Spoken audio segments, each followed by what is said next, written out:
안녕하세요. 오늘 추천해드릴 책은 정치인의 식탁입니다. 이 책의 작가는요, 차이츠 짱이라고 홍콩에서 정치학을 가르치는 교수님이신데요. 그러니까 딱 봤을 때 책의 제목처럼 정치인이 무엇을 먹었냐, 그러니까 정치인이 어떤 외교 상황에서 어떤 음식을 가지고 활용을 했는지 되게 많은 사람들이 나와요. 그래서 거의 31명에 관한 이야기가 나와요. 여러분들이 궁금해 하실 만한 이야기 많이 나와요. 뭐 나폴레옹이라든지 오바마, 그다음에 뭐 대처 이런 이제 근데 약간 아시아 쪽보다는 약간 서양 쪽에 있는 것들이 많아요. 네. 제가 오늘 추천해드릴 두 가지 이유가 있어요. 첫 번째 이유는 바로 정치적인 상황이 음식과 버무려서 정치적인 거를 좀 좋아하는 사람이라면 재밌게 읽을 수 있을 것 같아요. 예를 들면 이제 오바마나 루즈벨트가 핫도그나 햄버거를 통해서 정치적인 상황을 위트 있게 네, 이렇게 근데 약간의 계산적인 게 깔려져 있는 기분. 이고요. 그다음에 철의 여인 대처가 자신의 약간 그러니까 철두철미하고 단호한 이런 정치적인 스타일을 구현해내기 위해서 다이어트 식단이 있는 부분도 나오고요. 그다음에 특히 잘 알고 있는 간디와 히틀러의 채식에 대한 이야기가 나와요. 그래서 간디는 당연히 알다시피 종교적인 입장과 그것 때문에 좀 이제 채식주의자를 원하고 있고요. 그다음에 히틀러의 채식의 이유가 조금 재밌어요. 채식의 이유는 이제 이 사람이 이제 예전에 읽었던 책에서 아리아인의 민족이 지금과 뭐 열등한 민족과 이렇게 혼종을 한 이유가 바로 뭐 육식부터 시작해서였을 것이다. 이렇게 했던 요 구절에서 히틀러가 팍 꽂혔나 봐요. 그래서 우리가 우수한 민족이 되기 위해서 다시 즉 말하자면 순수한 민족이 되기 위해서 우리는 다시 채식을 해야 한다. 이렇게 생각합니다. 그래서 굉장히 특이한 이유로 자신의 건강과 종교적인 이유가 아니라 되게 그릇된 생각으로 인해서 채식을 했다는 게 굉장히 재밌고요. 네. 그다음에 또 두 번째 추천 이유로는요. 자신의 식습관에 대해서 좀 돌아보게 되는 것 같아요.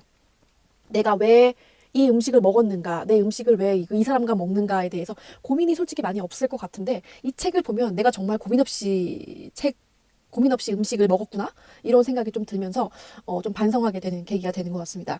뭐 예를 들면은 뭐 여기서 워낙 미국 대통령에 대한 이야기가 많이 나와요. 그래서 당연히 대통령이 있으면 백악관에 살고 백악관의 요리사가 굉장히 건강한 음식을 해주는데요. 이분들은 대통령이고 한 나라의 지도자이기 때문에 굉장히 건강에 신경 쓰고 또 고민을 해서 이렇게 먹습니다. 그래서 이렇게 지도자들은 생각하고 먹는구나. 나는 뭐 이렇게 그냥 천박하게 먹나? 이런 생각이 좀 들더라고요. 네. 그 다음에 정치인들은 또 아무거나 먹을 수 없다. 이런 생각이 좀 들어요. 그래서 이제 뭐 아버지 부시 대통령이 이제 콜리플라워를 어렸을 때 되게 싫어했나 봐요.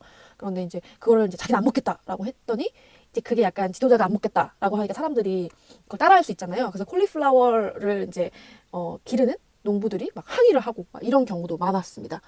굉장히 재미있었고요. 네. 하지만 이 책의 조금 단점이라면 미국 대통령이 너무 많고요. 네, 아시아 사람들이 거의 없기 때문에 뭔가 좀 편향된 정치적인 식탁인 느낌이 좀 들어요. 그 다음에 여기서 이제 아웅산 수치에 대한 식탁 음식도 나오는데 지금은 약간 평화와는 거리가 먼 사람이잖아요. 지금 우리가 뭐 지금은 좀 논란이 많잖아요. 그래서 아무래도 이제 정치인의 식탁이나 이런 책을 봤을 때는 뭐 이제 생존해 있는 사람에 대한 정치인 식탁을 하면은 이제 정치적 상황에 따라서 바뀔 수 있기 때문에 조금 사람들마다 호불호가 갈릴 수 있다는 거. 네. 그래서 근데 대신에 옴니버스 형식이어서 내가 원하는 딱 인물만 되게 짤막하게 볼 수가 있어요. 거의 에세이 형식 같은 느낌으로 할 수 있어서 자신의 취향에 따라 인물을 선택할 수가 있습니다. 거의 그 페이지도 5페이지, 6페이지 막 이렇게 한 다음에 바로 다른 인물을 넘어갔기 때문에 지루하지는 않아요. 대신에 반대로 얘기하면 너무 너무 구체적이지가 않아서 좀 구체적이지 않는 정보가 들어가서 좀 아쉬운 부분이 있어요. 뭐 그런 부분이 있다면 이렇게 많은 정치인을 쓰기에는 이 책의 구성상 힘들었겠죠. 네. 그래서 오늘의 추천책은 정치인의 식탁입니다. 한번 보시고요. 네. 저는 다음에 또 추천드릴 책을 통해서 다시 돌아오겠습니다. 안녕.